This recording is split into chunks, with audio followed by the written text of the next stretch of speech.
Você sabe o que são doutrinas de demônios? Paz e graça, eu sou o pastor Marcos Gama e eu passo por aqui para trazer uma palavra que vai abençoar a sua vida, uma palavra de sabedoria espiritual.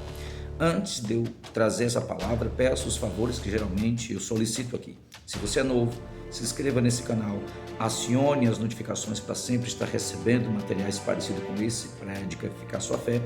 Deixe seu testemunho, seu pedido de oração ou seu comentário aqui embaixo, segundo o desejo do seu coração de estar conosco, amém? Aqui nas descrições também você pode ter acesso ao site do nosso ministério, ao nosso material, cursos, e-books, tudo aqui está disponível para abençoar a sua vida, amém? Vamos lá então, o que é que são as doutrinas de demônios?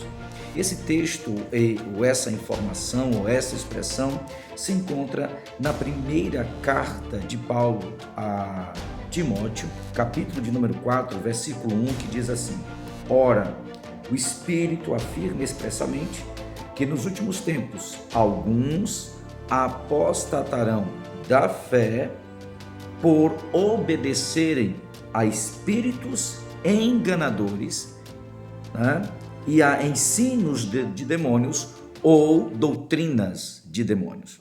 Então, para a gente começar a nossa jornada de compreensão desse tema, eu quero chamar a sua atenção para algumas observações nesse texto. Primeiro, ele diz: o Espírito expressamente diz que nos últimos tempos. Nas cartas ao Apocalipse, em todas as igrejas, nós temos a mesma expressão. Quem tem ouvidos, ouça o que o Espírito diz às igrejas. As interpretações acerca das igrejas, alguns vão dizer que são igrejas durante as eras, momentos da igreja, outros igrejas específicas. O que importa é que há uma exortação de que nós tenhamos a sensibilidade para ouvir o Espírito Santo. E uma das coisas muito importantes que o Espírito Santo vai nos orientar a fazer é ir à Escritura. Entender a Escritura, porque a própria palavra diz que o Espírito de Deus nos guiaria em toda a verdade. Eu não estou dizendo que o Espírito Santo não possa agir de forma pessoal e personalizada conosco. Eu estou dizendo que o Espírito Santo, que foi o mesmo que inspirou a Sagrada Escritura, vai nos conduzir através do que está escrito e não do que é extra do que está escrito. Então ele diz mais ainda: o Espírito afirma expressamente que nos últimos tempos. Então, nos últimos tempos, nos últimos dias, haverá várias situações que denotam a queda, que denotam o afastamento, que denotam o distanciamento de Deus. Mas aqui tem mais uma coisa. Ele diz, olha, alguns apostatarão da fé. Que fé Paulo está falando? A fé em Cristo. A fé no que está escrito na palavra. Então diz que alguns vão apostatar, ou seja, eles vão se afastar da fé, eles vão apostatar, deixar a fé deliberadamente, dando ouvidos ou obedecendo a doutrinas oriundas de demônios, doutrinas oriundas do mundo espiritual maligno, e dando ouvidos a doutrinas ou a ensinos de demônios. Pastor, mas como é que isso pode acontecer? Bem, o próprio Paulo, escrevendo novamente a Timóteo, agora, não na primeira carta, mas na segunda carta, ele mostra por que isso vai acontecer. Ele mostra isso quando ele revela como estará o coração dos homens nesses últimos dias. Ele diz o seguinte, 2 Timóteo 3:1, sabe, porém, isto, nos últimos dias sobrevirão tempos difíceis, pois os homens serão egoístas, avarentos, jactaciosos, arrogantes, blasfemadores, desobedientes aos pais, ingratos, irreverentes, desafeiçoados, implacáveis, caluniadores, sem domínio de si, cruéis, inimigos do bem, traidores, atrevidos, afetuados, mais amigos dos prazeres do que amigos de Deus. Perceba que a configuração dos homens caídos nos últimos dias tem isso aqui. Então, essas pessoas estão muito mais propostas a abrir o coração para o inimigo do que para qualquer coisa. E o inimigo, sabendo que as pessoas, por exemplo, que querem ir a Deus, ou muitos delas que estão na igreja, porque só ali a gente vai ouvir doutrinas, e é ali que o diabo vai tentar enganar, induzir, seduzir, para que a gente possa abandonar, apostatar dessa fé. Então, como é que os corações vão estar? Homens egoístas, pensando em si mesmo. Avarentos, pensando em dinheiro acima de tudo, jactaciosos, ou seja, cheio de guerras, de contendas, arrogantes, blasfemadores, desobedientes aos pais, ingratos, irreverentes, ou seja, dentro dessa configuração, as pessoas vão procurar doutrinas que possam caber o que eles estão sentindo, que façam a vontade deles, que façam desejos deles. Os homens, muitas vezes, quando estão se esfriando na fé, eles procuram pseudo-ensinadores que possam dizer que, apesar de tudo aquilo que está no coração deles, eles estão fazendo a Deus, estão obedecendo a Deus, ajustando aquela doutrina para dar certo com o coração dela e, principalmente, fazendo o que o diabo quer que ele faça. Então, aonde nasceu essa ideia de doutrina de demônios? No Éden. Se você abrir a sua Bíblia, lá no livro do Gênesis, depois que o Senhor faz o homem, coloca ele no jardim, a Bíblia diz, capítulo 3, a seguinte situação, versículo 1.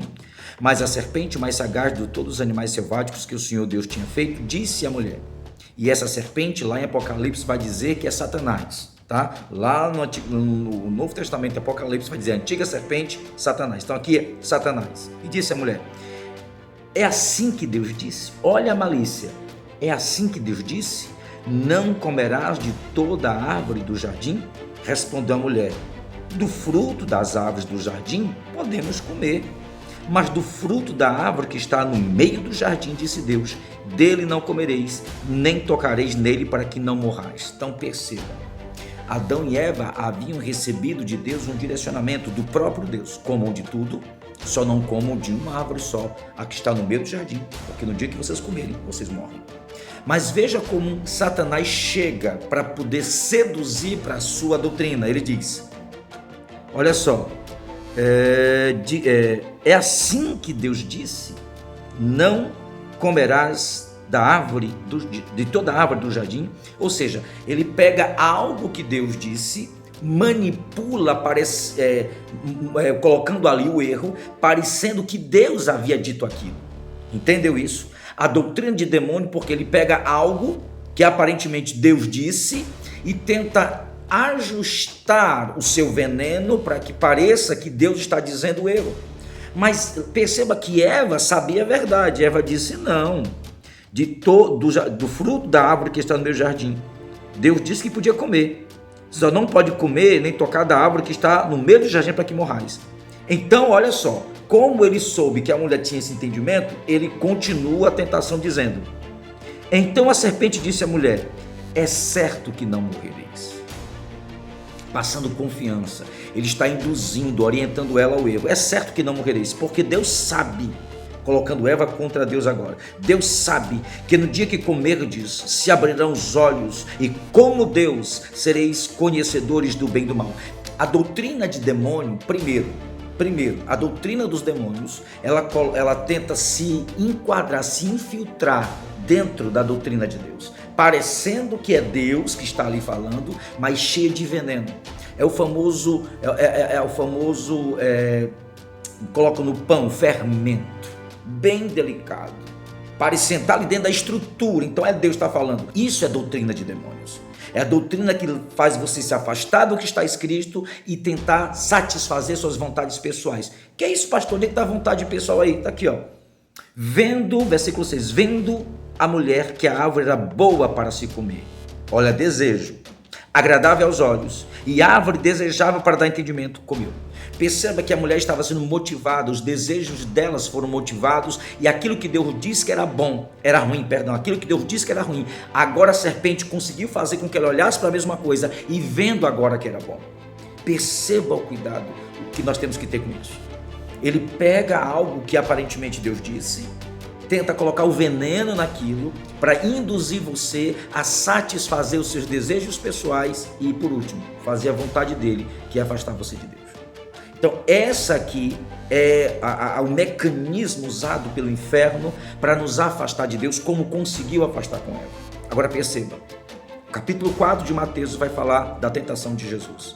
E quando ele chega para Jesus, sabendo que Jesus era Deus, ele disse, se tu és o Filho de Deus. A segunda situação que ele pode colocar, além dos desejos, é colocar em dúvida a sua identidade.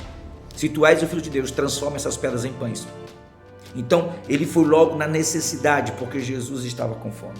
E Jesus disse, está escrito. Qual é a segurança da gente? É o que está escrito. Não é como as pessoas interpretam, mas é como está escrito. Literalmente. Pastor, mas a Bíblia é feita com linguagens simbólicas, figuradas? Mas cada figura e cada símbolo tem a sua referência. Por isso, a necessidade do sistemático estudo da palavra. O diabo continua, e nesses últimos dias, com tanto desejos desenfreados no coração, ele vai continuar tentando mesclar o seu veneno na palavra, tentando procurar ouvidos que queiram buscar suas necessidades e enquadrar Deus às suas necessidades. E uma das coisas que o Espírito Santo nos alerta é que somos nós que devemos nos enquadrar em Deus. Somos nós que devemos nos submeter à sua vontade. Somos nós, aí Paulo, através das suas cartas, várias vezes diz que precisamos fazer mortificar a velha criatura. Essa velha criatura cheia de desejos, de vontades, para que o diabo não use dessas situações para injetar o veneno dele em nossos corações. Cuidado com as doutrinas de demônios, porque nos últimos dias se levantarão falsos profetas, falsos pastores, falsos mestres e enganarão a muitos, principalmente pela internet. Que Deus em Cristo abençoe, envie esse vídeo para mais pessoas possíveis, para que essas pessoas sejam abençoadas e sejam livres do veneno da serpente. Deus abençoe a você, a sua casa, a sua família. Amém.